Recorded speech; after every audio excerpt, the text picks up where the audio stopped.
What's up, everybody? It's early morning PJ Talk coming at you on this Monday, President's Day. It's around 2 o'clock p.m. First, to give you like a little introduction about me and Jacob, we're in high school. I'm a senior in high school, getting ready to go to college. Jacob's a junior in high school. Just a little background on the podcast. The podcast name is Early Morning PJ Talk. We're going to be going live about once a week. We're also this is going to be a sports related podcast. Everything's about sports, professional, sports, obviously is probably going to be the majority of the conversation. I am an all Philly sports fan, and Jacob, Miami, baby. He's an all Miami fan. And obviously there's some controversial subjects that we discuss, at school, and Carson Wentz. We like to, argue. Fourth period study hall. Yeah, we got a study hall every day, bro. It's crazy how many people get interested in the arguments. It's crazy. Yeah, the whole room. But like I said, it's an all sports topic podcast. So today we're going to be discussing the Super Bowl that happened last week. We're going to give you kind of a rundown of the NFL season. And we're also going to go into Jacob's mock draft that he put together. 3-round mock draft. 105 picks. I'll be honest with you. It's pretty interesting, especially coming from an Eagles fan. Obviously, we disagree on who the number one receiver is. I mean, to be honest with you, we'll get into it as we go into the episode. But you'll definitely hear your opinion. Hear my opinion. Hear mine too. Yeah.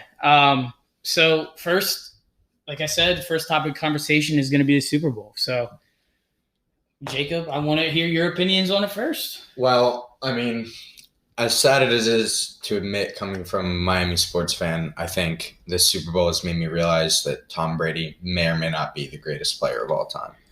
I mean, before that, I was saying Dan Marino, Lawrence Taylor, trying to find really anyone for it not to be Brady, but really is Brady. It's honestly insane how much success that guy has brought to the game of football. It follows him wherever he goes. Yeah, and when you can go switch teams and in the snap of a finger go win a Super Bowl in a city that is completely different than New England, in terms of weather. I mean, arguably a historically bad franchise. Yeah, historically bad franchise. You're coming into a whole new team. 7-9 the year before. They had so many problems wrong. Everything it seemed like was going wrong with that franchise. Yeah, I mean, Rojo sucked last year, and he was, in my opinion, really, really good this year. Well, when you compare somebody like Ronald Jones up with Leonard Fournette. I mean, it's also the Brady effect, Yeah. You can't stack the box, really. Exactly. And under any circumstance. It would have been a crying shame had they not won the Super Bowl, considering how many weapons they had on both sides of the ball. Yeah. I mean, there was not a weak link on either side of the ball. It was crazy to see, even like their rookies. Winfield had a heck of a year. Whitehead, I mean, Carlton Davis. Yeah, and you had new guys coming in. Leonard Fournette, Shaq Barrett was fairly new. Gronk, 2 touchdowns in the Super Bowl. Bro, I mean, don't even get me started on that. That guy hasn't done anything all year until the Super Bowl. I was hoping he was going to win Super Bowl MVP. That would have been hype. I mean, look, that game. I've heard so many different people. Especially in our area, we're from Harrisburg, Pennsylvania. A lot of this population is Steelers fans. Steelers fans, Ravens. Steelers, Eagles, hate Tom Brady. As an Eagles fan, I hate Tom Brady. So they're looking for every excuse as to, us refs were bad. Fans are too, believe me. Refs were bad, blah, blah, blah. And you know what? Sometimes you just got to respect ratings. I mean, really, it doesn't make a 3-score difference. Exactly. You commit penalties, they're going to be called. Sure, maybe they let it slide a bit more with Brady and Brady's team, but that doesn't change the fact that if you're holding receivers, they're going to call it. That's not And I'll admit, there were definitely some controversial calls made. Yeah, the Matthew personal foul, I thought was really the and only the call PI, I severely disagreed with. PI on Breland. In the end zone, was that the one? There was a PI on Breland, Mike Evans. It was like I honestly, like, if he didn't, he kind of tripped him up. We're both defensive guys, so we tend to. Yeah, exactly. He kind of tripped him up, and Evans, if he hadn't tripped him up, that would have been a tug. But like I said, you got to respect greatness. And Tom Brady, I mean, look, that guy gets it done. And I've been saying this to people that have come up to me and asked me about what I think of him and how long he can play. If I had some of the offensive lines that he had at the age of, Tristan Wirfs. Some of the offensive lines he has had in his career are going to be they could have been Hall of Fame unit. And when you have that kind of talent protecting you, and you're not taking hits, you're not, you know what I'm saying? Like, you can play. He will play for a very long time. Considering, especially in Tampa, they got young talent on the offense. Yeah, you look at the line. I mean, Ali Marpet is one of the best guards in the league. Tristan Wirfs was one of the best rookies last year, period. Playing like an elite tackle as a rookie. Yeah. And you have Ryan Jensen. I watched him play in person with the Ravens. He almost got in a fight. I was at the game when Kiko Alonso put his helmet through Joe Flacco. Oh, man, Ryan Jensen. I mean, he's a bad dude. And if they can find the other two slot studs there, I mean, there's really no that guy, when you give him time to throw to guys like Mike Evans, Chris Godwin, Antonio Brown, Leonard Fournette, and Ronald Jones, who are pretty good threats out of the backfield, Scotty Miller, Rob Gronkowski, had a good game. Cam Brate. I mean, there's no excuse to not win the Super Bowl. I mean, seriously, they had their ups and downs in the season. And to be honest with you, I don't think they should have made it out of the NFC Championship. And had there been a little better coaching, we'll get into that a little later. But a little bit running instead of throwing the ball. Oh my gosh, dude! I like Matt LaFleur is one of the best. He's one of the best young offensive minds in the league. Yeah, I mean, you look at their success under him versus the success in Dallas. Yeah, exactly. He's one of the best offensive minds in the league, but at some point you kind of got to grow a set. And that's what cost them in that game, especially when you kick a field goal, you're down 8, you kick a field goal with 2 minutes left. And you give the ball back to Brady. That happens all the time. You kick the ball. Yeah, and you're never going to get it back. Yep, exactly. And that turns losses into wins and wins into losses right there. You got to grow a set in the league. And look, I say that, but I say that to a certain extent. I'm an Eagles fan. Doug Peterson, obviously an aggressive coach, very aggressive coach. He lost his job because he was too aggressive. If I'm being completely honest with you, arguably he lost his job. I think it comes down to he lost control of the locker room, the veteran players. He lost control of the locker room, and that's a common theme in Philly, Chip Kelly. Bro, look, I love Doug Peterson, especially because he brought a Super Bowl to Philly. Yeah. But when the last week of the season, you bench your starting quarter in a game that doesn't matter, right? That's something I do in Madden. Yeah, trying exactly. To get a better draft pick. When you blatantly throw a game for a better draft pick, you deserve to get ran out of the city, especially Philadelphia. Yeah. And there's one city you probably don't want to do that. Like if you do that in, I don't know, San Diego, or there's not a team there anymore. The Chargers. Yeah. Maybe that slides. But because they're used to it. They're used to not having good teams or being even competitive. You know what I'm saying? They haven't been competitive. Honestly, they were competitive 3 years ago with that team with Mike Williams. They're always Rivers. They lose every game. Like, I'm pretty sure this season they lost one game by more than 8 points. I mean, Anthony Lynn. They should be good next year. He's one of. Well, he's gone. Yeah, he's gone, but he was terrible. Embarrassment. Yeah, he was terrible. They should be decent next year, I think. I do too. I do too. Especially, if Bosa and Eckler and Derwin James, I mean, he's never healthy, but if they're all healthy, and Keenan Allen got hurt at stints in the season, and they got a hell of a quarterback. Yeah, Herbert, bro, he won Rookie of the Year. He'll be back next year, obviously. Some people disagree with that. I would definitely. I personally disagree with that. Obviously, with Justin Jefferson. Justin definitely should have won it. We'll get into Justin Jefferson and Jalen Reagor. And I was just about to say that, but we'll get into all those guys a little later down the line in this podcast. As you can see, we've been talking for 10 minutes, and it just it snowballs one thing after another. We're talking about the Super Bowl, and then we're talking about the Chargers. Yeah, bro. I mean, it's crazy. Since when did you put the Chargers in the Super Bowl? Yeah, exactly. That should never happen. But if I'm being completely honest with you, Tom Brady's the greatest player to ever touch a football. I mean, so too. Did Lawrence Taylor touch a football? Yeah, I think it's Brady. Football's hard to say. Like basketball, it's like you're all really playing the same game. Yeah. Like, I mean, obviously center and point guard, and they're all different, but yeah, you play offense, you play defense. Yeah. Each player plays basketball the whole game. Exactly. Versus football, you got many different responsibilities. Like Brady, whose sole job is to throw the ball. Yep. I mean, there's so many other jobs. And look, like we talked about his offensive line being good. He doesn't run. He can't escape the pocket. He's old. He's 43 years old. I will say he doesn't know how to navigate the pocket. I mean, he's not quick. Yeah, but he's not quick. But when he has smart. 5 seconds to throw the ball, what do you expect to happen? Especially when he's got those kind of weapons on the field.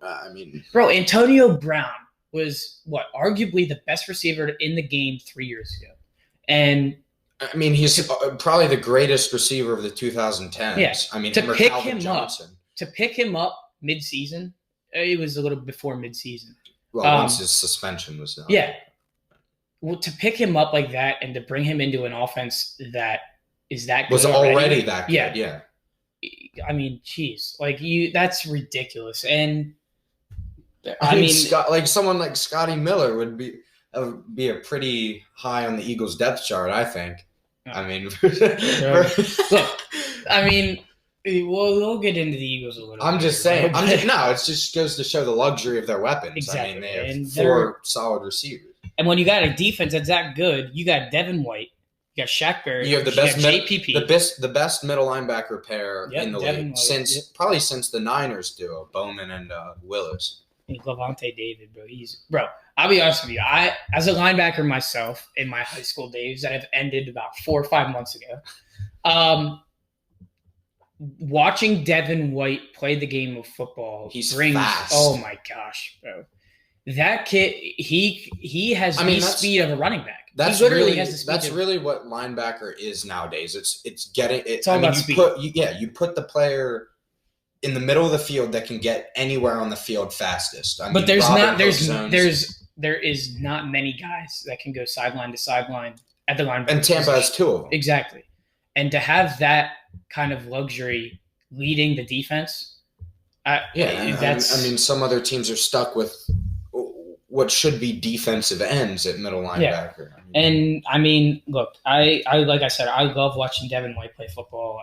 I think he's going. I like him out of LSU. I think he's going to be one of the greatest as his career comes to an end. I mean, yeah, he's a Super Bowl in his second, third year. I mean, to be that fast and to be able to run sideline to sideline as a linebacker. I mean, that's what it is. I mean, sideline to sideline linebackers. You got Jordan Whitehead, Winfield, and Murphy Bunting, all those guys in the secondary. Carlton Davis. Jamel Dean. Defense. They're all young. I mean, exactly. I don't think a starting member in their secondary is over 25. Yeah. I mean, it's ridiculous. They're going to be good for many years as long as number 12 stays in Tampa Bay. Yeah. And who knows? I mean, they got so much talent. If Shaq Barrett stays in, I think they got so much talent on that team that I think almost any quarterback could come in that offense and be successful. But when you got Tom Brady running your offense, you're not. There's no excuse. I mean, really, Jameis Winston led the league in pass yards last year. And picks. And picks. That's the issue. But it just goes to show if someone who's leading the league in pick, Did he set the record for picks? Yeah. Yeah, set the record for picks. Is also throwing for the most yards. Just goes to show the weapons. Exactly. I mean, he just tosses the ball up. And I mean, we might talk about this a little later, but I'll touch on it now. Drew Brees and that Jameis Winston situation in New Orleans. Oh, well, we can talk about their salary cap situation. Well, Brees took a huge cut. He took like a $24 million pay cut. Yeah, but they're still in the negative with that. Yeah. I mean, it's really But what scary. Is that? That just goes to show volumes of what that city means to Drew Brees. I think he's going to come back and play. And, I do too, yeah. I mean, you're not going to take a pay cut for next year. But, like, I've heard so many people say, like, oh, he's lost his juice. He's lost this and that. He got hurt in, what, week 4 or 5? Yeah, I mean, shattered his ribs. Yeah, he shattered his ribs and broke his thumb or something. Didn't he break his thumb or something like that? He had something wrong with his hand, his throwing hand. And I traded him in week 2. But he wasn't having a bad year. No. I mean, he literally went out. He went out. And this isn't a knock on Brees at all. This is just saying how good of a team they were. They beat Tampa Bay 38-0, 31. Yeah, they 31 or smoked them twice. Smoked them twice. Once with Brees. It was like the first game without Brees. They went into Tampa Bay and whipped them. And I mean, that just goes to show how good they could have been. New Orleans is another team with talent all over. I mean, they are. They need to find a number 2 receiver. I mean, that much is clear. I don't know how long. I'm an Eagles fan. I would take any of those guys. When you got Traquan Smith, you got Michael Thomas, Emmanuel Sanders. I'm a big Michael Thomas fan. I mean, when you got those 3 guys leading the way, you should be able to find ways to get him. I just don't, especially when you got number 41 in the backfield, who was a very good pass catcher. And probably the best pass catching running back. Exactly. They have so many different, you can run whatever you want. You can run a QB draw with Taysom Hill. Yeah, I mean, Sean Payton's been known to be crafty over the years, and I mean, Taysom Hill definitely helps with that. That offense is going to be scary. They're young, other than Emmanuel Sanders. If they retain people on their defense, Trey Hendrickson was what? He was top 3 in the league in sacks. I mean, you have Cam Jordan on the other end. You got Demario Davis at linebacker. Yeah. We'll see if they can keep him, but Marcus Williams at safety. Lattimore. CD Deuce. Lattimore, Gardner Johnson. Bro, good for about 2 fights a season. Yeah, 2 fights a season, suspension. Gets swung on. Gets his chain snatched. But Keith Talib style. Hey, my Birds beat him this year, so they could not contain Hurts at all. Hurts had a day that game. Yeah, that's a team with run-stopping linebackers, not necessarily sideline to sideline. We'll get into the Eagles a little later, but I'm excited for next year. Let's just say that. Why? What are you excited I'm excited because, first of all, turning a new leaf. They brought in a guy, Nick Sirianni. They brought him in from Indianapolis. What is Indianapolis' specialty on offense? Running the football. Ball, yeah. Exactly. Okay. When you have Miles, we'll get into this a little later. This, like I said, we argue about this kind of stuff. The O-line, and it's not comparable. Best O-line in the league. The Eagles or the Colts? Colts. The Eagles have a pretty good offense. When they're healthy. Yeah. And when they're all healthy, it's good. I mean, it's not. All right. So, look. I lost my train of thought, but we're going to go into Miles Sanders. Miles Sanders was second in the league in yards per carry. No. I thought it was Dalvin Cook. Nope. He was second to. I talk about this all the time, and you should know this by now, but it's Nick Chubb. Oh, was Chubb. You're right. He was second. This was the Eagles' problem last year. When you have that kind of guy that is picking up 4 or 5 yards a pop, and he's seeing the ball about 10 to 15 times in the first half. And then you come out in the second half and you're trying to play catch up. He sees the ball 3 to 5 times. Not even that. Not even over 5 times in the second half when it matters the most. What are you doing? And that to me is poor play calling, and that's part of the reason Peterson's gone. And it's especially when this is before Hurts started playing, and you had Wentz, who was leading the league in turnovers. What good is it doing dropping him back 40-plus times a game when you have the second best, not the second best running back, but he's almost averaging leading second the most league. yards per game. Exactly. Yeah. And what good is it doing when you're dropping your league-leading in turnovers quarterback back 40-plus times? You're not setting yourself up for success. I mean, especially when Wentz has guys like Jalen Redd. First of all, these guys get no separation. Alshon Jeffrey is about as old as can be when it comes to playing wide receiver. Oh, what happened to him, bro? 5 years ago, he was. No. I'll say this. It seemed like he hated Wentz. And that right there just says it all about the locker room that last year. Alshon Jeffrey is a veteran. When you have veterans and guys like that who aren't getting along with the leader of your team, the leader of your football team, your quarterback, and the vets aren't getting along with them, you're not going to succeed. You're not. I think it comes down to, who did they win the Super Bowl with? It wasn't Wentz. Bro. It wasn't Wentz. I'm not getting into this conversation. No, that's not a knock on Wentz. I am a Carson Wentz lover. Yes. Yeah, I love Carson Wentz, but I will say this. When Jalen Hurts came in this year for the last 4 games of the season and played as well as he did with the same weapons. As well as he did. He played well. First of all, his first start, if he would have started, he didn't even start. His first start was a win in the Saints. But he played against the Packers in the second half. If he would have started that game, we would have beat him. If you watched the way he commanded the offense, and you watched the way that the whole team kind of came around him, the defense started playing better in the second half.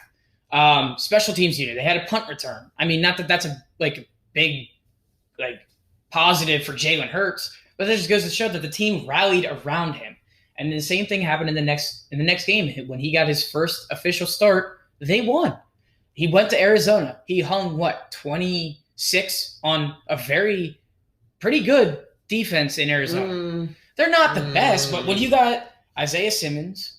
I thought Simmons was going to be something else. He was Patrick Peterson. He's a bum, but yeah.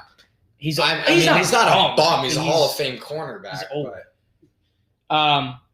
But I think Hurts played extremely well in that game. And then the next week in Dallas, he kind of had a rough outing. But he is a rookie. This happens all the time with Tua. I don't know what you want from Tua. It's like, I guess I don't know what you want from Hurts.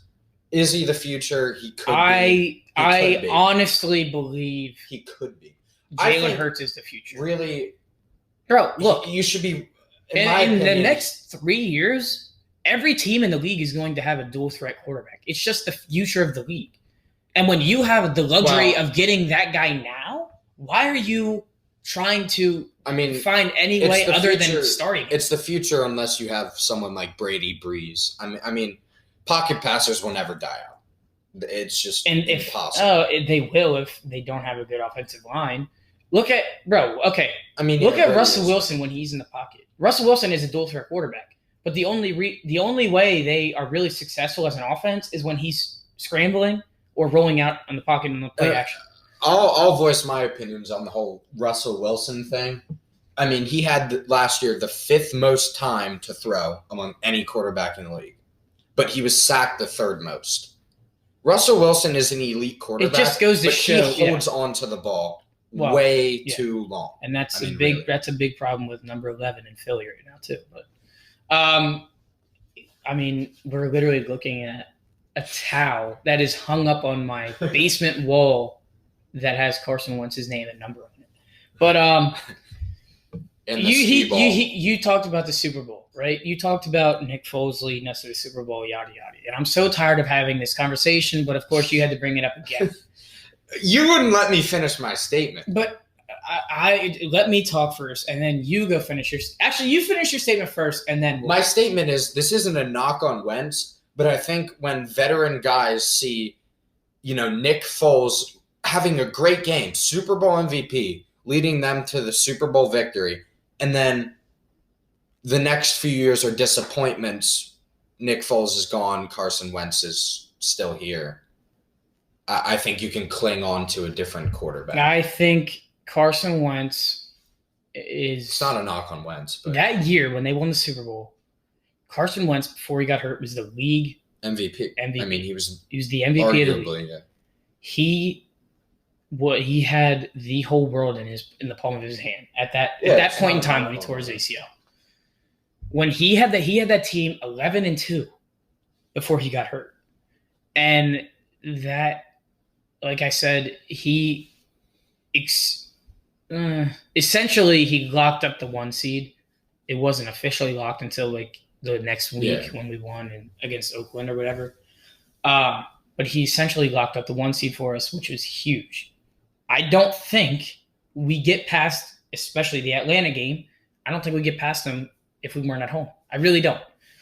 So in terms of that, back when Atlanta was good, Atlanta had a very good team that year. And like I said, that was the year after the Super Bowl collapse.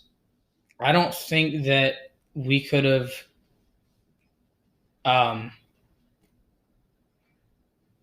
won that game without home field advantage. And Carson Wentz had a lot to do with that. I mean, he had that team, like I said, 11-2 before the season ended. And I mean, that's all you can ask for if a guy has to go out like that.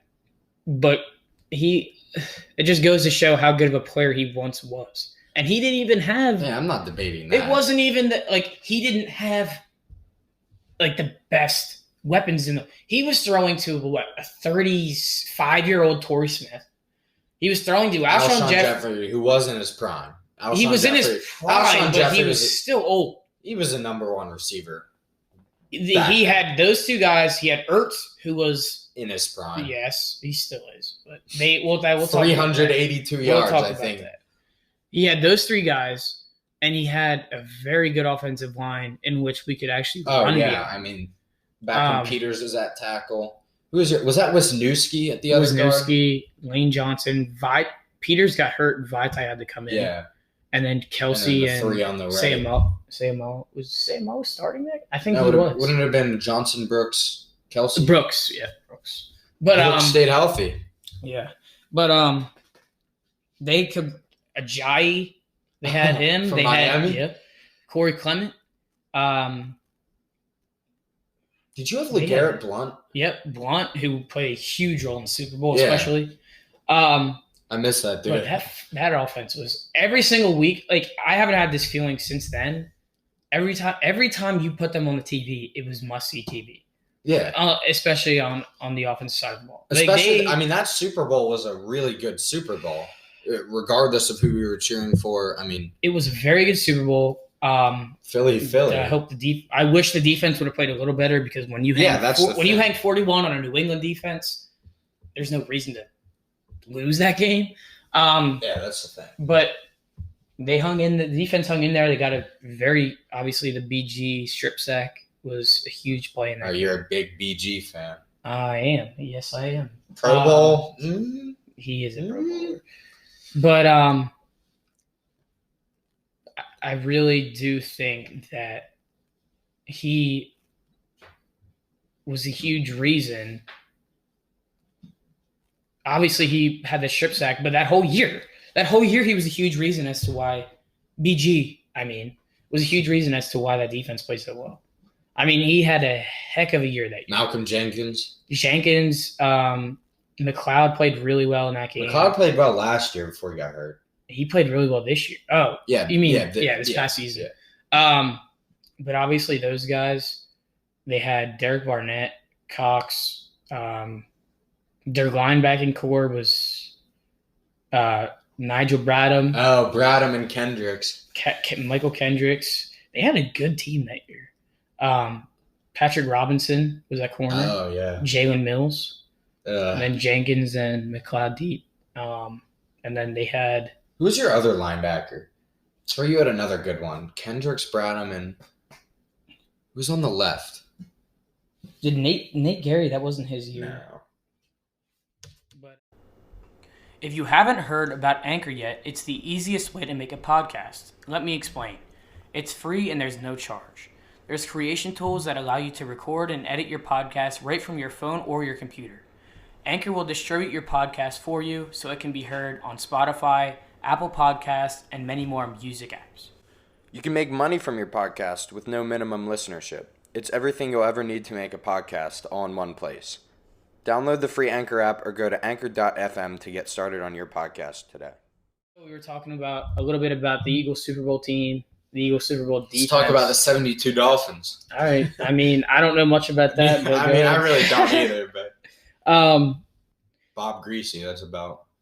But it's kind of that sucks that that's the last time you guys were successful. But I wouldn't say that. I mean, it's tough when you have New England in the division and now it's going to be Buffalo.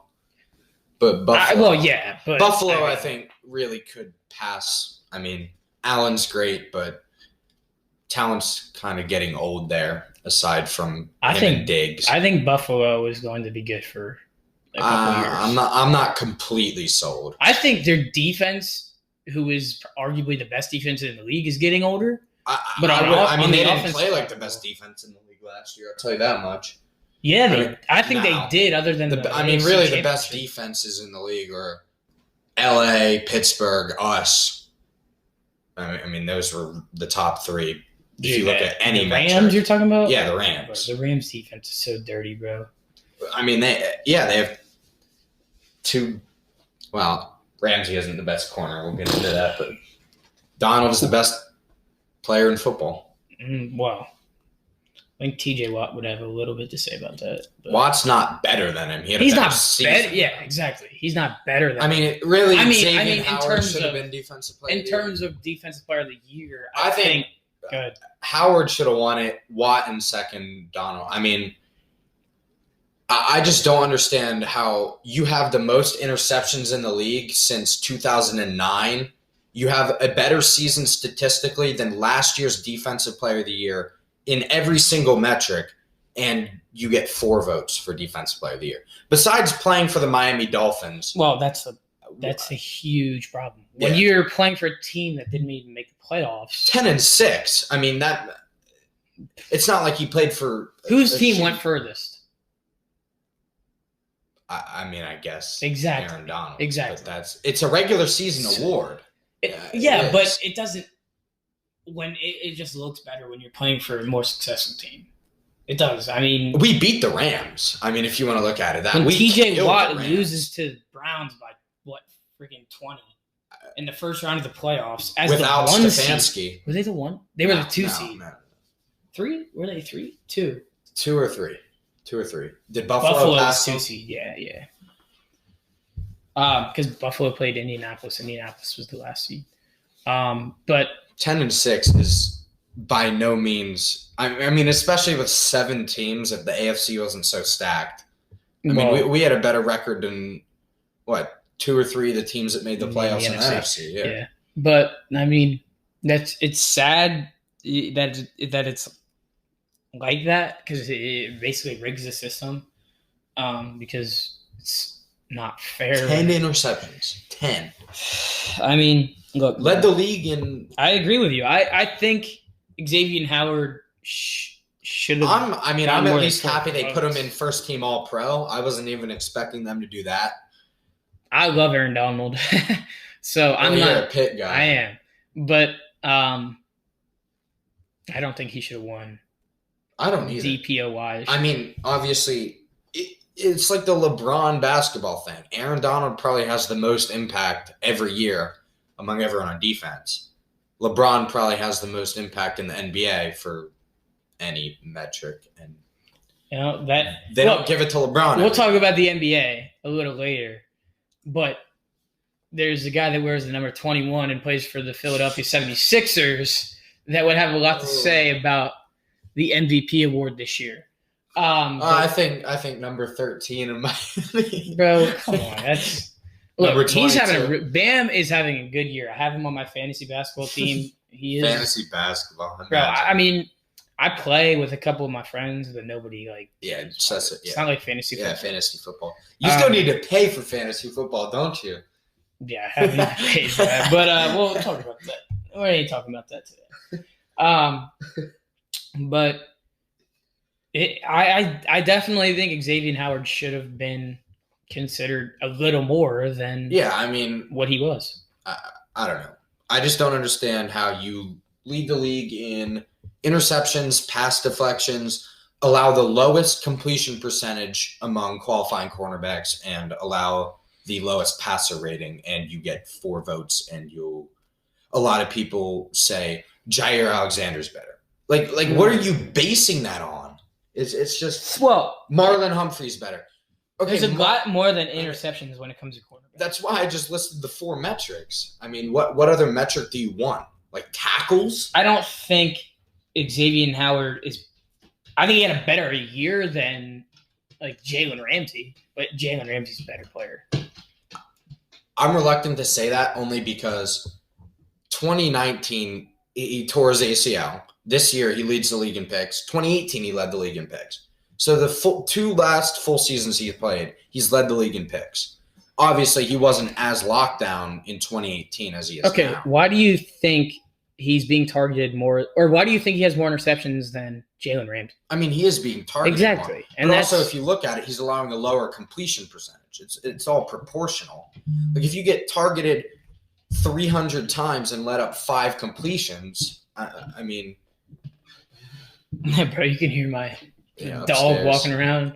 But I definitely agree. I think we'll get into more of the awards later, but I definitely do think there were some snubs. Justin Jefferson.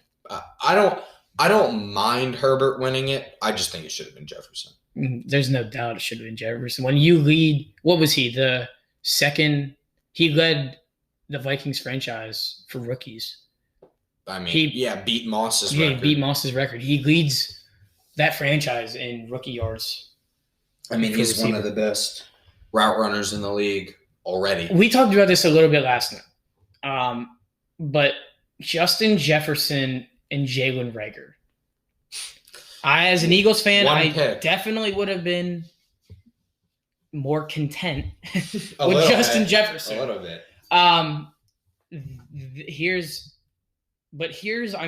Reagor isn't a bad player. He has speed. And I think he's going to be good if you get somebody that can actually get him the ball.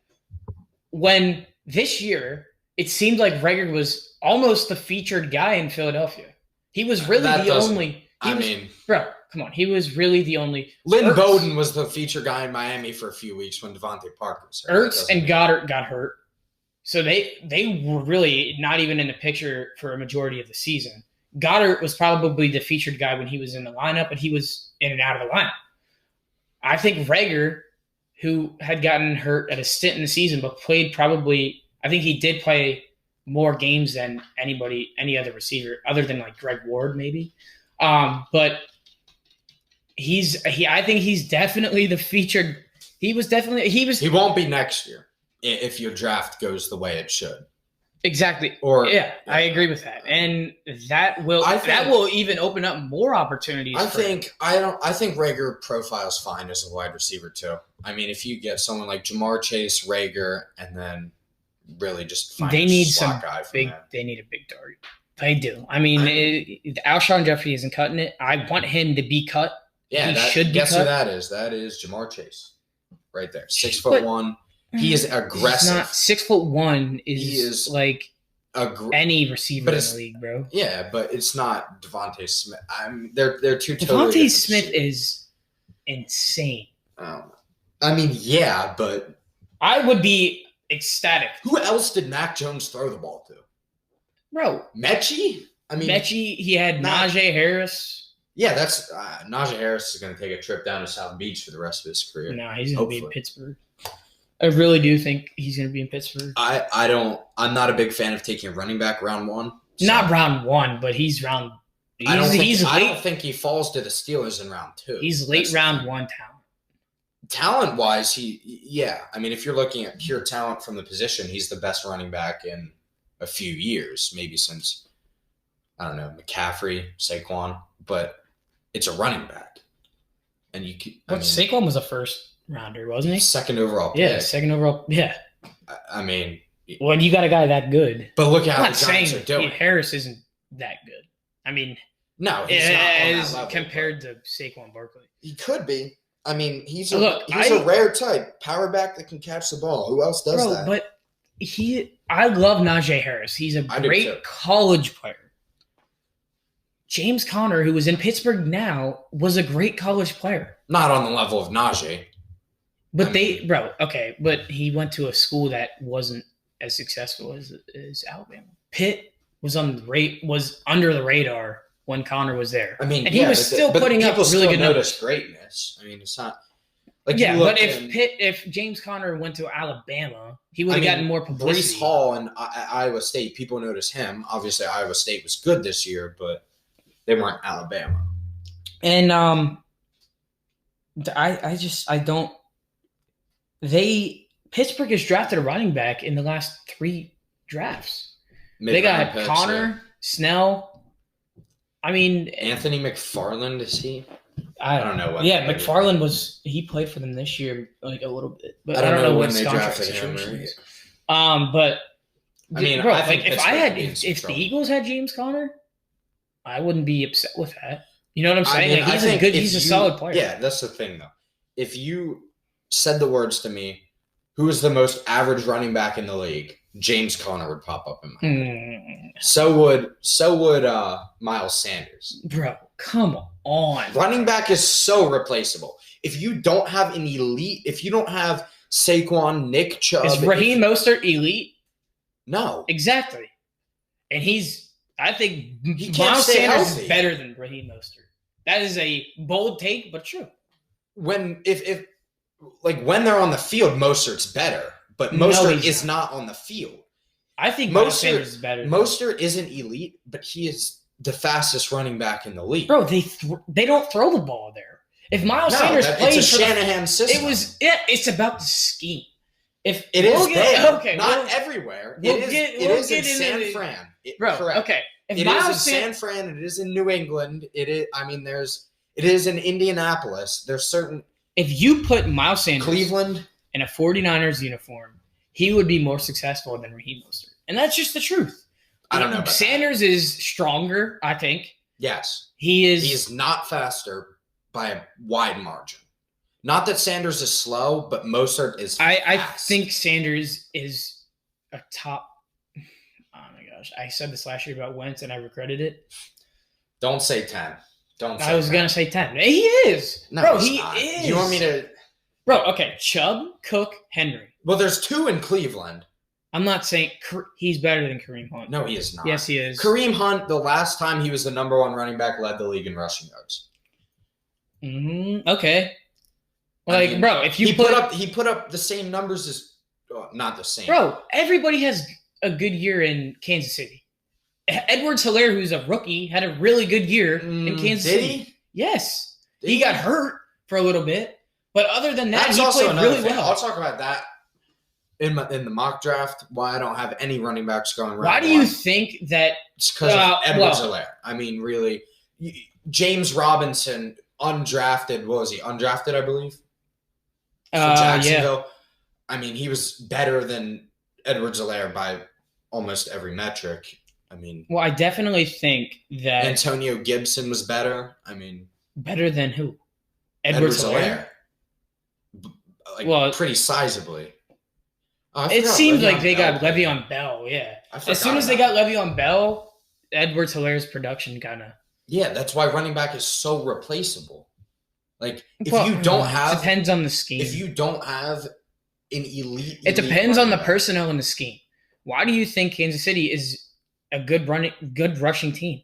Because they have guys like Mecole Hardman, Tyreek Hill, and Travis Kelce that are taking the top off the defense. And you can run with them too. Yeah, and like jet sweeps and stuff. Yeah. I mean, yeah, and it opens up the box for those running backs.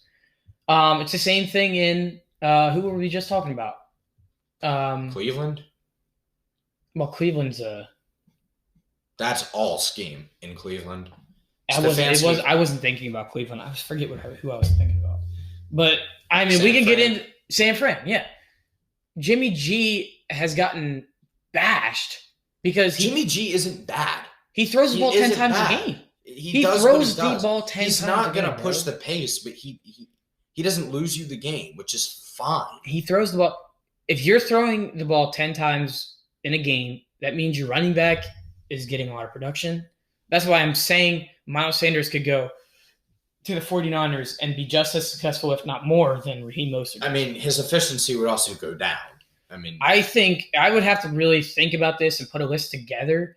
But off the top of my head, the only running back in Cleveland, no. Saquon, Miles Sanders is better than Christian Chris Carson. McCaffrey. The only running backs I would say are better are Saquon, McCaffrey, Dalvin Cook, Derrick Henry, Kamara. Those are 5. And then Jones, I would go to Nick Chubb, Aaron Jones, Kareem Hunt, and the guy Kareem Hunt's not better than him, and Chris Carson's not better. Chris Carson's not better than him. No, Chris Carson cut the fumbling out of his game this year, and he's been really good. Chris Carson's not better than him, bro. He's not. Miles Sanders is a top 10 running back, and that's the truth. It's the truth. Bro, yes, it is. They don't run the ball enough. If they ran the ball half as many times as the 49ers did. Josh Jacobs. Eckler over him. I would take a healthy Eckler over him. Eckler's a heck of a friggin' running back. PG. But yeah, PG. I'm a huge fan of Eckler. I am too. I really like him. But there's not many others.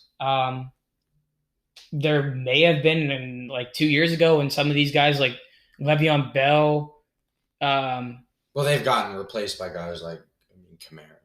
Le'Veon Bell was in his prime, and Melvin Gordon was in his prime, and like guys like that. But Kareem Hunt was in his prime. He may have gotten replaced. Hunt is better. Hunt hasn't regressed. He's just not. He's on the same team as Nick Chubb. How do you know he hasn't regressed? He doesn't play enough to be able to see that. Because Chubb got hurt this year, and Hunt. But Hunt would be good in that. Anybody could be good in that offense. That's what they do there. They run the ball. I mean, anybody could be good in a Cleveland uniform. I wouldn't say anybody.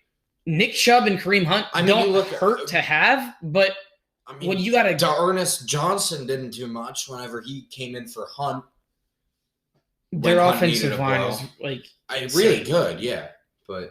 And that's all scheme. And we said we were talking about Ertz and Waller. Oh, don't say it. But it's all about the scheme. It's partially about the scheme, but when it's all about the scheme. It's not about the scheme when you run Darren Waller on a wheel route and he's double covered and he makes the catch anyways. That has happened 3 times this year? It happened 3 times against the Dolphins. Waller alone. Waller had a good year this year. I'll tell you the reason why. An exceptional year this year, a great year last year, and a good year. I'm going to tell you why he had He's only getting better. He's only going to get better when you got guys like Henry Ruggs and Nelson Aguilar running deep every play to take the top off the defense. And that opens up the middle of the field for – bro, it change does. The catches he makes. It doesn't. Okay, anybody in the NFL – any tight end in the NFL has great hands, bro. I mean, that's why they're in the league. But you get separation. You get open by the scheme and the personnel of the guys that are surrounding you. I mean, and that's why you have – bro – Waller why do you think 6'6" and if you faster go look than a lot of safeties? Waller had a good year last year, but if you go look at his statistics from this year, he almost doubles his stats from last year in every category. Yeah. And it's because Henry Ruggs and Nelson Aguilar Ruggs was hurt for part of the year, and Aguilar had a heck of a year. Yeah, he did. Because what would happen is they would run a 2-safety look, and they would run these Aguilar and Ruggs deep. Yeah, so they would hit dig, whatever. Yeah, they would hit Waller across the middle of the field. So when Waller started to make catches, they would bring the safety down to cover Waller and double team him with the linebacker, and that would open up one of those deep guys running deep. That would open up Aguilar for a deep ball. And that's like how they ran their offense. And then when that didn't work, they would run the ball with Josh Jacobs because he's a pretty good running back. But that's why, like, in comparison with the Eagles offense, and Zach Ertz. Zach Ertz, first of all, was not healthy this whole year. He wasn't. He played hurt, and when he was actually healthy, I mean, they didn't have the personnel surrounding him to be great. He had a really good year last year, and I think he had a good year last year because of Dallas Goedert. But that was good. Goddard and Ertz together are very good, duo. Both. He both isn't better than Waller. Waller is a transcendent talent. He is 6'6" and faster than most safeties. You can't. Bro, Ertz and Goddard are faster than most safeties. No. Goddard is fast, bro. If you watch Goddard play, he will outrun a lot of the safeties in the league. He's not Waller fast. He's not Waller fast, bro. He's not as good as Waller is, bro. I mean, really, Waller is the featured guy. Waller is really what Evan Engram was supposed to be. I mean, a speed tight end that is always open, that goes up and gets the ball. Waller is a great player, and I'm not taking anything away from him. I'm just simply saying Zach Ertz was in the conversation for being a top last 3 year. Where was Waller in that conversation? 4th. Bro, no, he was not. Yes, he was. You didn't even hear about Waller when it came to maybe he was, but when it came to tight ends, Darren Waller wasn't on your mind. It was Ertz, Kittle, and Kelsey. 3. Exactly. But Waller really did lead the next. Go ahead. He really did lead the next tier. I mean, you had the tier 1, which was Kelsey, Kittle, Ertz. This is last year and the year before. And then the next tier, which was Waller, healthy Hunter Henry. I mean, those guys. I think Ertz. Hooper maybe was in that tier. I'm not a big Austin Hooper fan, but he had a really good career in Atlanta. He did. So. But let's look at the talent that's surrounding Ertz, first of all. This year, Reagor, who was hurt, Deshaun Jackson and Alshon Jeffrey, who didn't play at all until about the last 5 weeks of the season. I'm not debating that you guys have some issues at wide receiver. Greg Ward, who was when Greg Ward turns into your number one guy because he's the only guy that's healthy enough to be on the field every week, that's a problem. He's not that good, bro. Fulgham isn't even. John Hightower? Fulgham will be on the team next year, but he'll probably be your number 4 receiver. After that, he had a really good week 4 against Pittsburgh or whatever that was, week 5, and then he had a really good week the next week against Baltimore. After that, you didn't hear anything from him because not really. Because he was double teamed and he was the only target the Eagles had, and that was when Ertz was out and Goddard played. I think Goddard may have played in those games. I mean, really, you guys just need weapons. We need. Bro, there's like 50 things we need, but number 1 on the list is weapons. Number 2 is linebackers. Oh yeah, and number 3 is offensive tackles. But number 4 could be quarterback. Who knows? Bro, if they draft, I will be throwing that TV that's behind you out the window. If they want to see what I'm going to do if we draft a receiver at 3? If we take a quarterback at 6. I don't even care if we. What if it's Zach Wilson?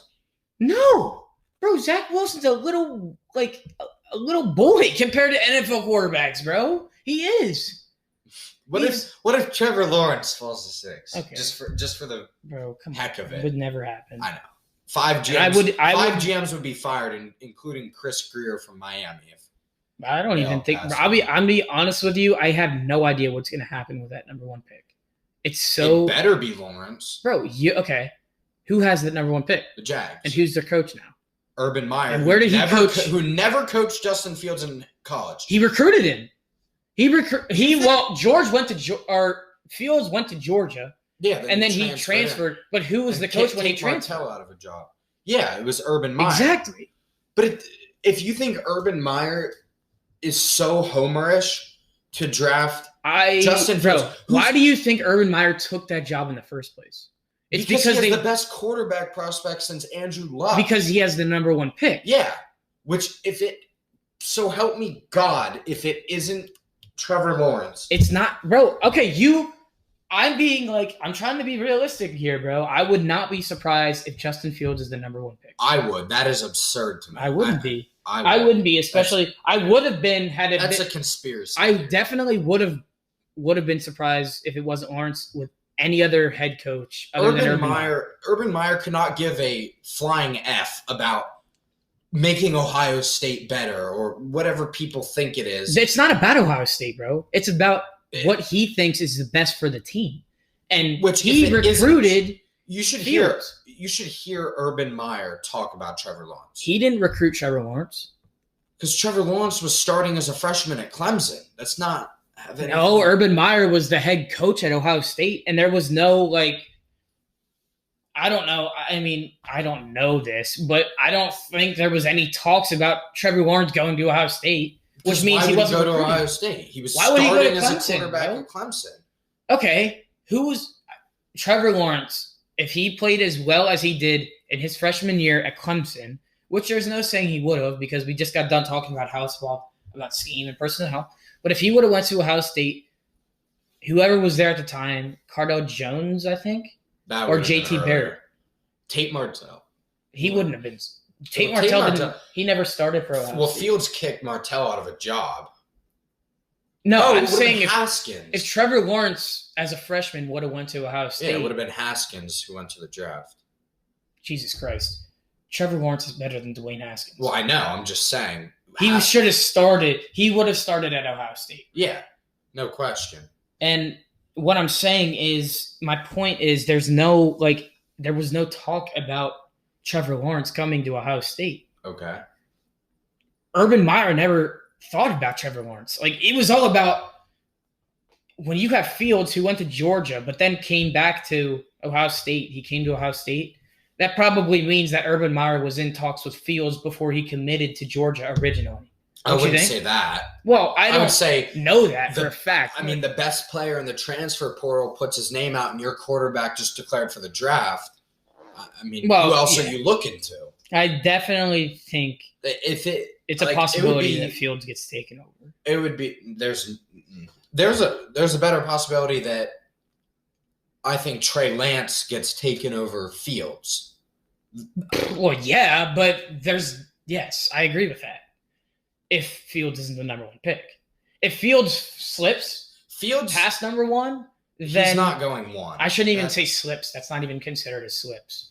I mean, he's not. If Trevor Lawrence isn't taken with the first pick, that's a slip. Who beat Trevor Lawrence this year and the CFP?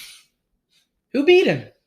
Justin Fields. And how good does that look on Justin Fields' resume? It does not matter. I think it looks pretty good. I think it does too. That's why I have him as my number 2 quarterback. I am a fan of both of those guys. I love Trevor Lawrence and I love Justin Fields. Fields has his concerns. Lawrence doesn't. I don't think Justin Fields arguably a perfect prospect. There's really no weakness to Trevor Lawrence. Who do you think the Jets are going to take with number 2? I think it's Fields. I think Fields is better than Wilson. So do I. A lot of people. I don't think Wilson. I can understand when you're why coming you from BYU. That's what. And you're a small, scrawny kid coming from a school. Scrawny, bro. He's not big. He is small. He's a little boy compared to Fields in terms of height, and he's big. Fields is bigger. He's a bigger frame, and Fields is probably faster than him, and he's more successful. And when you got a guy like that, why would you take Wilson from BYU over him? It's about the arm talent. The only successful player to ever come out of BYU, I don't know the history of BYU, but now in today's game is Taysom Hill. Fred Warner? Fred Warner came out of BYU. I mean on offense. Fair. And quarterback, specifically. Well, what other quarterbacks have there been? Exactly. You don't even know. And that's what I'm saying. Taysom Hill is a backup quarterback who plays tight end and quarterback. And running back and receiver. He plays every position because gunner. And I think Taysom Hill is a really good player. And you can't even he's a football player. Exactly. You can't even give him a position. You can't even give him a tag because offensive weapon. Yeah. But he's so much bigger than Zach Wilson, bro. Zach Wilson doesn't have the capability of playing everything on the field like Taysom Hill does. If Taysom Hill, you're not drafting a early first round pick to beat Taysom Hill. I mean, straight up. I don't think I would take Taysom Hill with a second round. I think I would take every quarterback in the draft over Zach Wilson. Meaning, maybe not every quarterback. I think Mac Jones is better than him. I think Kyle Trask is better than him. I think Fields and Lawrence are obviously better than him. I think Lance is better than him. I think Wilson's the third. I think no way. Lawrence, Fields, Wilson, Lance, and then probably Mac Jones or Trask, that's a toss-up. I'd say Mac Jones. All right, bro. Like I was saying, go ahead. Really, Zach Wilson, it comes down to the arm talent. I mean, yes, he went to BYU. Yes, he didn't play against the best competition. Neither did Trey Lance. Wilson played better competition, and it's not close. Leagues above. Trey Lance? Yeah. North Dakota State. Well, last quarterback out of North Dakota State. But anyways, Zach Wilson, it comes down to the arm talent. I mean, besides Lawrence, he has the best arm in the draft. I mean, he can put the ball places where other quarterbacks just can't, and that's what it comes down to. I mean, that's... And Trevor Lawrence, I agree. Lawrence is really the best in every category except maybe running the football, where Trey Lance takes the cake.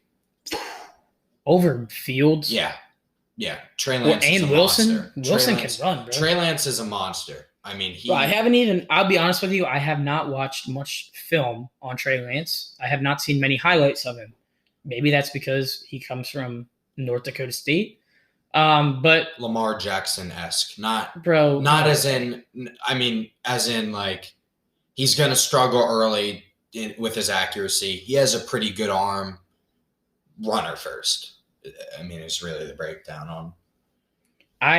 He's accurate short. It's just deep. He scares me. I think that Trevor Lawrence is the best in the draft, and I think Zach Wilson is the worst in the draft. You think on what basis do you think Mac Jones is better? Mac Jones's ceiling is like, bro. Mac Jones is like, if Mac Jones could run the football. He can't. I know he can't, but if he could, he's not going to develop that. I'm not saying he's going to develop that, but he could be a pocket passer. He could be a good pocket passer. He had a really successful career at Alabama based just on being a pocket passer. Tom Brady is a pocket passer and is going to go down as one of the greatest to ever, probably the greatest ever. I mean, I'm not comparing him to Brady in any means. You look at Mac Jones' weapons. I mean, what any NFL team could have those kind of caliber weapons. But it's all comparative. Like Devontae Smith in college is God. Who's the worst? Devontae Smith shadowed by Jalen Ramsey in the NFL is nothing.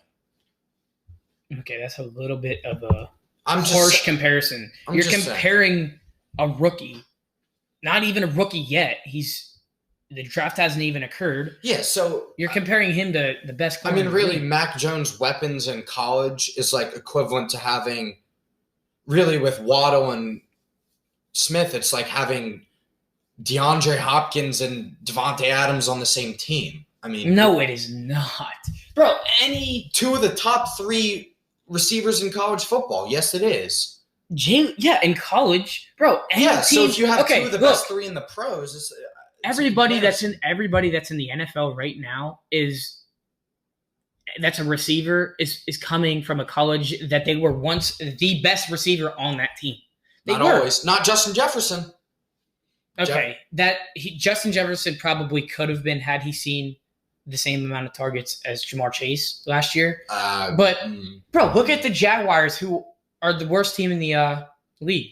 They got DJ Chark, Colin Johnson, Laviska Shenault, and Chris Conley. Those four guys, when they came into the NFL, were the best. Were four of the best receivers in that draft class, in their respective draft classes. So I'm saying, like, Mac Jones could have a very successful career if you give him any kind of weapons. That's the thing, though. If you have someone like Lawrence, he doesn't need all those weapons. Yes, bro. Clemson had a lot of really good weapons that he was throwing. Not on Bama level. I mean, Justin Ross. True, but at the same time, like I said, Jalen Waddle and two of the best receivers, probably the two best receivers in college football last year. Because Chase didn't play in their draft class. Those were, but like I said, Chase didn't play last year. Chase is the best. I'm saying, like, bro, anybody. Jalen Waddle's really good. He's very good. But who's saying that he's going to be better than your average receiver in the NFL? There's nobody saying that. Well, there's reasons that people say things like that. I mean, he's very fast, and he's an elite separator too. He can create a lot of separation, but there's no saying that in the NFL. Like I said, we got this done discussing last episode. It's about the scheme. If he goes to a terrible scheme that doesn't care much about your speed, he's not going to be very successful. He's not. Or if he goes to a team that has the Vikings, if he would go to the Vikings, he would never fall that far, I don't think. But they got Adam Thielen and Justin Jefferson already. You throw in Jalen Waddle, all three of them are going to all three of them are going to be very good, but they're going to see the same amount of targets, which isn't going to they're not going to have career numbers because there's two more guys that is demanding targets. Yeah, I know what you mean. Exactly. And so it's about like this, just like it is with Devontae Smith. But I guarantee you, if he comes to Philly, hold on. Why do you think Devontae Smith put up crazy numbers like he did last year? He was the only target. Well, I mean, Jamar Chase put up almost as good numbers as a 19-year-old with Justin Jefferson on the same team, with Terrace Marshall on the same team. I mean, I can see what your point is there, but Devontae Smith emerged as the best player in football when Waddle got hurt. Yeah. You didn't hear anything from Devontae Smith before he got hurt. Maybe you did, but I didn't hear of Devontae Smith until Waddle went down. I knew who he was. I knew he was a good receiver for Alabama. I did not. That LSU game where he had like 4 tuds and he had that crazy one-handed catch in the back of the end zone. I don't know if you saw that on video, but it was crazy. That was the first, I saw that on Twitter. That was everywhere. And that was that was the first time I've really heard of Devontae Smith. And that was the first game Waddle was hurt. You know what I'm saying? So there's no saying that Waddle or Smith is going to be as successful as they were in college when you're putting them on an NFL team that has almost the same level skill set receivers that they have. Then again, Alabama receivers tend to be pretty successful in the NFL. So we'll see. I really hope I see Devontae Smith in a midnight. But I don't think that has much to do with anything. I'm not a big it's Ohio State quarterbacks don't do good. I'm not a big fan of that. The school you go to doesn't determine anything. I mean, really. I disagree because if you go to Alabama as a receiver, you're going to be playing with the guys that are just as good as you, if not better than you. And you're coming from your high school team in which you were the best in your state. You know what I'm saying? Yeah. You were the best anybody's ever heard of in your state. And you're coming to Alabama, who's the best college football program, most successful college football program right now. And I mean, it does. I don't know how to explain this, but I definitely think that it determines how good you do in the NFL. It does. I mean, we'll see. When you're getting that amount of targets as Devontae Smith was when Jalen Waddle was hurt, when you're getting that many targets and then you go to the NFL, you're expecting that many. You're expecting that. You're saying, I'm the best. You're thinking to yourself, I'm coming from a school in which was the number 1 college football team last year. We won the national championship. I better be seeing some targets.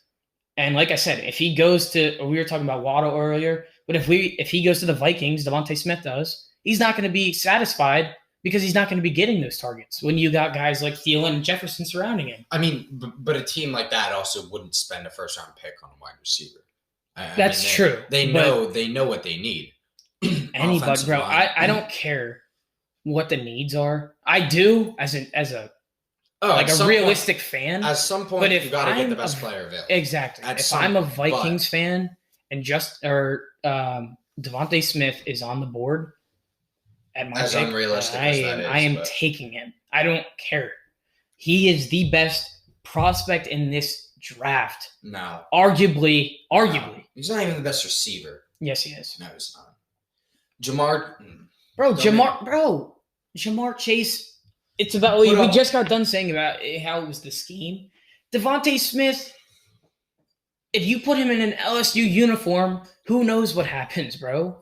But you also put him with Justin Jefferson and Terrace Marshall last year. He might find himself being the number 2 receiver.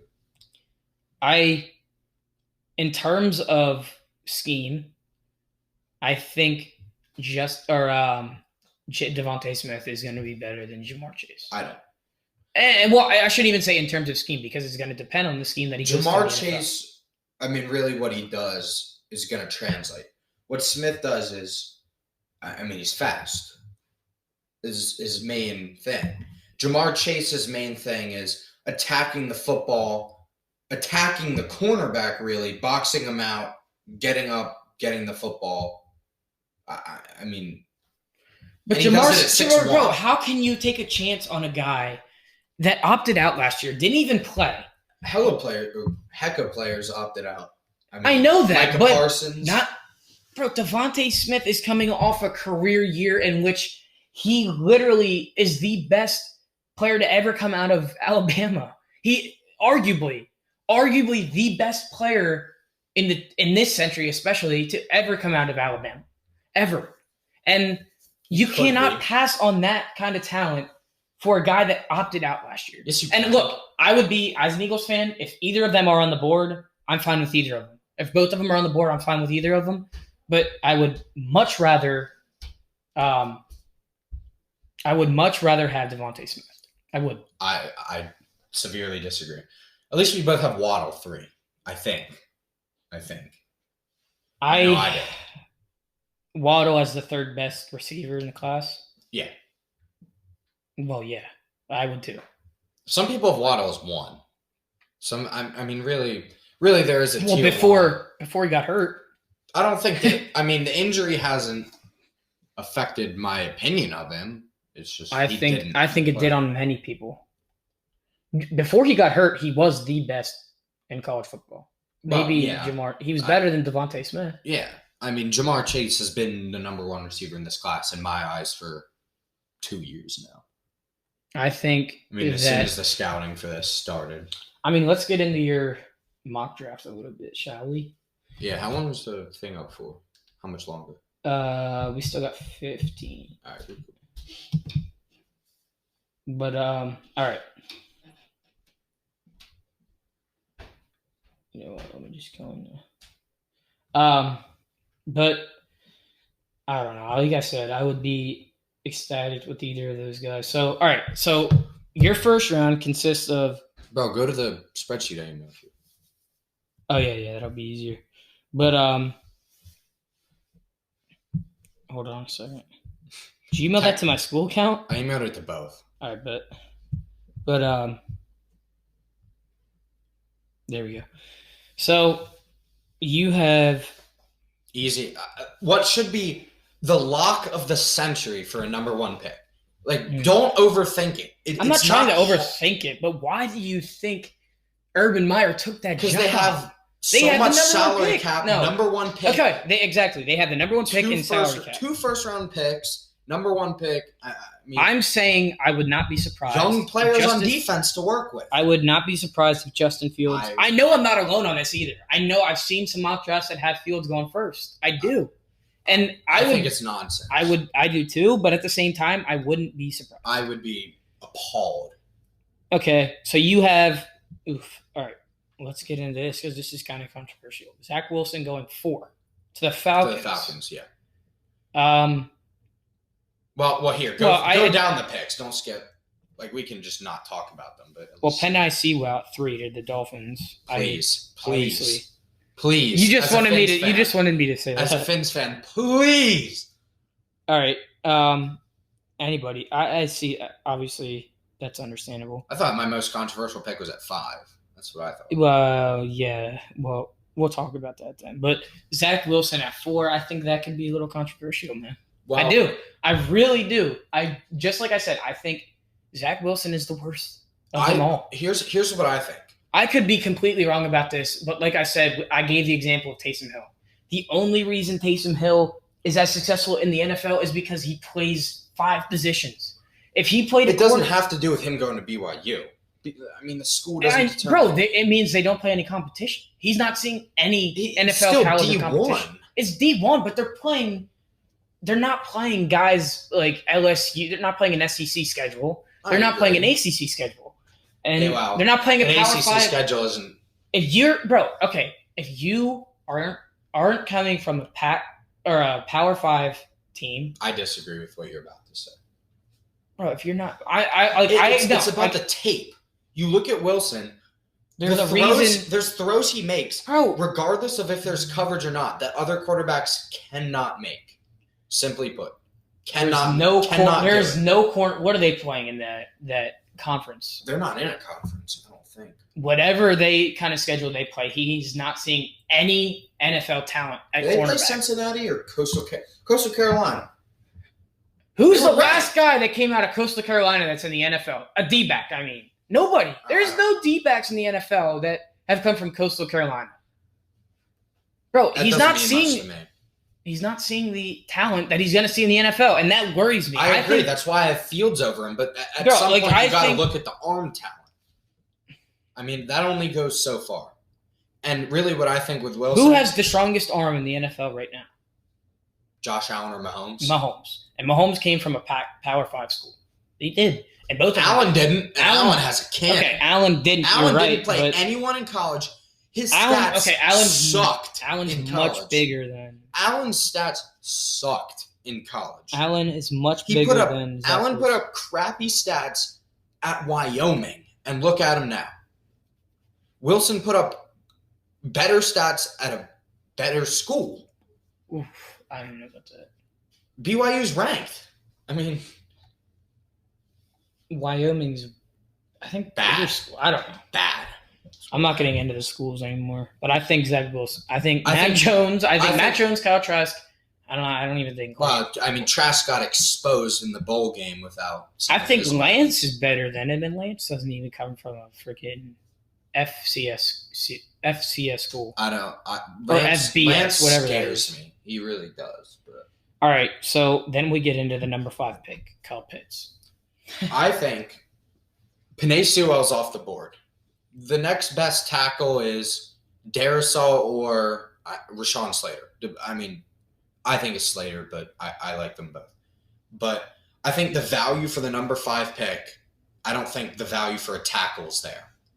I mean, you really need O-line, but you also need weapons. And I think looking at what the Bengals do, I think Kyle Pitts is the best weapon for them. In my opinion, Kyle Pitts could develop as the best weapon in this draft. All the things he does. I mean, you can put him in the slot. You can put him hand down in the dirt tight end. That's probably not the best way to use him. You can put him outside. I mean, he's a generational talent. And you might be like, okay. Oh, why are you taking a tight end at 5? No, he's more than a tight end. Mm-hmm. He's more than a tight end. I think he could play. And I would traditionally agree that you don't take a tight end that early, but he's more than that. He could play receiver in the NFL. I think he can too. I think he could very, very well develop as an interior. I don't want to put any heresies out here or blaspheme against Megatron, but I really think Kyle Pitts has a ceiling similar to Calvin Johnson. I think. He's a bit slower, but he's similar. Similar structures body-wise. I mean, Pitts, in my opinion, has the potential to be a better blocking, slower Calvin Johnson. I mean, that's what his ceiling is. Yeah. I mean, I've seen many mock drafts that actually have us taking him at 6. I was going to talk about that. I could see that. He's a weapon. Here's how I would feel about that. Just like you said, he's a weapon. I think he could play receiver. I just think him and Goddard are almost the identical same person. I mean, in terms of speed, Pitts probably has a. I think Pitts is probably a little faster than him, Pitts but Goddard is like the traditional hand in the dirt tight end, bro. Pitts is not that, but he can be. I mean, it's not the best way to use him. But I would much rather have Jamar Chase or Devontae Smith. I would. I agree. For here's what thing, you guys okay. do. Here's for the thing: the Bengals tight end is Drew Sample. I mean, really. Bro, So you kick exactly. Drew Sample out, throw Pitts in the slot instead of putting his hand in the dirt, move him out 6 feet, and there's a receiver tight end. You don't have to have Drew Sample on the field anymore. You have Kyle Pitts in the slot. I mean, really, whatever. Exactly. I mean, they don't have a tight end. You're right, and that's who I can see them taking. And they don't. You're not drafting Kyle Pitts to be a tight end. You can draft him, and then he's a receiver. You don't have to have a tight end. But then again, okay. Oh, I'm going to get into the Eagles pick a little bit here. I am worried about Devontae Smith for one reason. He reminds me a lot of Jalen Reagor. Reagor was never as good as he was. Well, yeah. But they are the exact same kind of receiver. A speedster that is little receiver. I mean, this isn't a knock on Devontae Smith. He'd probably rock me, but he's kind of built like a high schooler. I mean, but he has no muscle. I mean, he doesn't, and neither does Reagor. So, I mean, that's what I'm saying. They kind Jalen Reagor is also ugly. He is. But Kyle or Jamar Chase, bro. I like Jamar Chase. That's what I'm saying. I could be content with either of them. He's an ex-receiver. Jamar Chase is bigger than Jamar Chase, I mean, he is – I love what he does. I love what Jamar If Chase we does. had anybody like – bro, last year I remember sitting on my couch, bro, wanting Chase Claypool. And if we had anybody, God, don't get me started. If we had anybody like that, I mean, I'm not the hugest Chase Claypool fan. I think that guy is good. He is, and he's good. He fits in perfect with their offense. He runs fades, he runs slants, he runs big, drags, and he runs big. jet motions. He's big. He's a big target that fits in perfect with Deontay Johnson and Juju. Maybe I think Juju and Chase are like similar in terms of like physicality. Like I think Juju is physical, but Chase Claypool is bigger. You know, I don't know. I think they're kind of both the physical. The issue with Juju is really his deep routes and his downfield. But he doesn't have. He's not been tanked in recent. I don't really. He's not tagged in Pittsburgh as being the speedster. No, Deontay Johnson is. And so that's why I think their offense is – that's why they're so good on offense. They are. Well, they passing wise, they're pretty dead good. last in rushing. And you'll see. Yeah, because they don't run the ball. I take care of that a little bit in the mock draft. But they don't run the ball. But, all right, so we got past the Eagles pick. Now we're on Detroit. Number 7 pick, you got Devontae Smith going. Devontae Smith. And I'm sure I'm going to give a little shout out to my boy Paul Shook. Get Paul Shook on the podcast. Yeah, he's been asked. Really, Marvin Jones and Kenny Golladay are free agents. And unless you want your best 2 receivers to be Quintez Cephas and Danny Amendola, you need to do something about it. Well, they're going to re-sign Golladay. They should. I don't know if they will. Golladay is generational. He's good. I love Golladay. And he really is one-dimensional, Golladay. I mean, he goes up and gets the football. And that's because they have a guy that is fast and is – I'm a big Marvin Jones fan, Marvin Jones is fast. You're rebuilding. I don't think you can – if you could save some cap and get a guy like Devontae Smith, why wouldn't you? Golladay and Devontae Smith as your top 2 receivers is great. Yeah. So I think that's a very, very good pick for the Lions. Then go to the Panthers. I would be upset though because we would pass on him, but okay. If we pass on Devontae Smith. Yeah, wow. But like I said, I'd be fine with either of those guys. You got the Panthers taking Mike Parsons. I do. I mean, they need a linebacker. That's the best as it comes. I mean, He is the Uh, best. uh, He is unless- the best linebacker in the draft, and there's no doubt Yeah, about it. yeah, he is. He's sort of a weird linebacker, though. I mean, he is downhill. He's not the best in coverage. I think that could develop. But simply put, he fills run lanes that other linebackers can't. And you really haven't had that since, as in 2 years ago, Luke Kuechly. But Oh, and here's in your replacement. Carolina. Yeah. Yeah, that's a good pick for him. I think he does fit better in a 3-4, but I mean, he'll be all right in a 4-3. Then we go to Denver. We got Caleb Farley. I don't know much about him, so My number one corner, because I think I disagree with you there. I think Surtain worries me because he's not really athletic. He's slightly bigger than Farley, not by much, but really the ceiling is a lot higher with Farley, and I think Farley has a better mindset. I mean, Surtain, a few games, you look at him, he's like, what is this guy doing? Like, he's just lost, like, a few times. This doesn't happen to him too often. I like Farley. I watched Alabama play 3-4 times this year, and there were points in all of those games. Surtain is a great corner. Surtain is a very good corner, but he plays on a defense that gives up a lot of points. They do. Yeah. And I mean, Farley, I don't know how good Virginia Tech's defense was, but yeah, I like Farley better. I think the ceiling's better there, and I think, I mean, they both fit well with Denver man coverage system. Yeah. But I mean, I think Surtain. They need it, bro. They don't have anybody, bro. Yeah, they just got rid of what's his name? They just just cut someone. They had They a cut. couple. They just Bro, cut. I watched them maybe twice, 3 times this year. Yeah, they don't have anyone in the second. The last time I watched them, Besides safety Justin Simmons, but that's Justin Simmons, and they got Will Parks from the Eagles mid-year, but he wasn't. I mean, he got cut for a reason.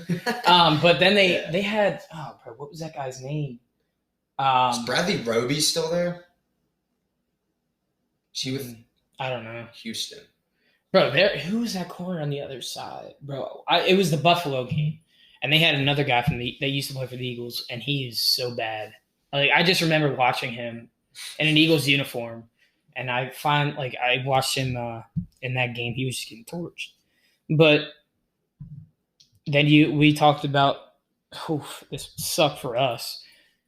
You got Surtain going to the Cowboys at 10. I do. I mean, they need a corner. I mean, Chidobe Awuzie is going to be a free agent. They need corner anyways with him, but especially without him. I think they do need a corner, especially with Jones out and all that. But Kwity Paye for the Giants at 11. I don't know much about him.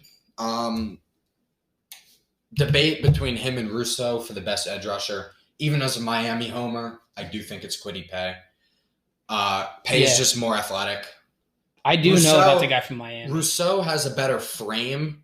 Like, he's lankier, he's bigger, he's more prototypical, but Kwity Paye is more athletic. And it's like, do you want the frame and the 1-year production in Rousseau, like the flash 1-year, great year production, or do you want the sustained college, not as high, but more consistent production and more athletic Paye? And I think it's that. Yeah. So, well, we got through the top 10. We got 30 seconds left on this episode. I just want to get one final comment in. We're talking about Kwity Paye, an edge rusher from Michigan.